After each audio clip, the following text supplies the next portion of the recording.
Tahukah Anda, Napoleon Bonaparte, saat berperang di Timur Tengah tahun 1799 bermaksud akan melepaskan 1.200 tentara Turki yang berhasil ditawan Perancis, ketika Perancis berhasil merebut Java.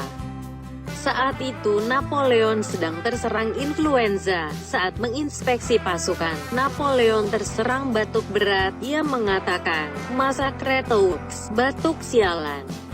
Perwira pendamping Napoleon merasa sang jenderal mengatakan, "Massacre tous, bunuh semua." Akibatnya, seluruh 1.200 orang tawanan Turki itu dibunuh, hanya karena batuk sang jenderal.